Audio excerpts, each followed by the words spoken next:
तर गाईज लग्नाची तयारी सुरू आहे जोमात, कारण मोस्ट अवेटेड लग्न आहे आमच्या घरचं. तर त्यासाठी मी सगळ्यात आधी पार्लरमध्ये गेली, थोडं फेशियल वगैरे करायला घेतलं.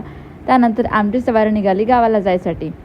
तर बसमध्ये खूप गर्दी होती, त्यामुळे मी काहीच शूट नाही करू शकले. तर आम्ही पोहोचलो आमच्या गावाला. सो बेसिकली चांदूर बाजारवरून 8 ते 10 किलोमीटर दूरवर आहे आमचं गाव.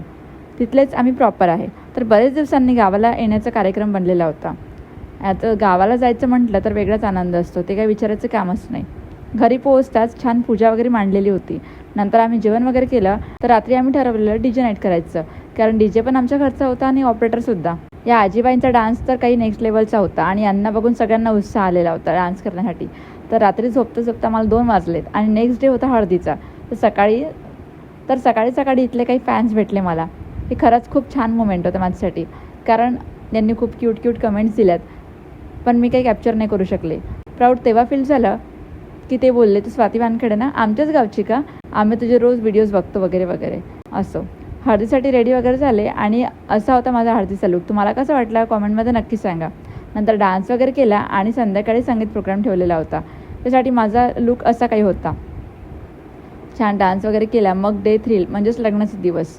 सकाळी दीदीसोबत रांगोळी वगैरे काढली. नंतर फ्रेश वगैरे होऊन पार्लरला गेली, कारण हेअरस्टाईल करणं, साडी वगैरे वेअर करणं हे मला पॉसिबल नव्हतं. त्यामुळे तितक्यात मम्मीचा कॉल आला की बारात आलेली आहे आणि अयांश इज नॉट रेडी केलं. नंतर आमच्या घरचं लग्न पार पडलं.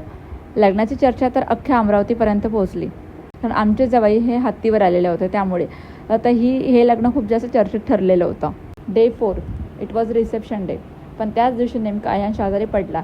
त्याला 102 फीवर होता. जायचं की नाही बिलकुल नक्की नव्हतं.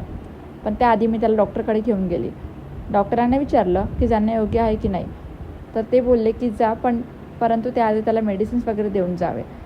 तसंच मी केलं त्याला, आणि बाहेरचं अवॉइड करायचं होतं खायला. तर आम्ही मस्त रेडी वगैरे होऊन गेलो वेन्यूला, आणि पोहोचलाच तिकडे आमची सुंदर प्रिटी ब्राईट रेडी होती. आणि काय सुंदर दिसत होती, विचारायचं काही कामच नाही. असो तुम्हाला माझा लॉंग ब्लॉग कसा वाटला ते कॉमेंटमध्ये नक्की सांगा. आणि माझा कोणता लूक तुम्हाला सगळ्यात जास्त आवडला तेही सांगा. तर तुम्हाला आणखी असेच ब्लॉग बघायचे असेल तर कॉमेंटमध्ये यस टाईप करा, लाईक करा, कॉमेंट करा आणि शेअर करा, जेणेकरून बऱ्याच लोकांपर्यंत माझा ब्लॉग पोहोचणार.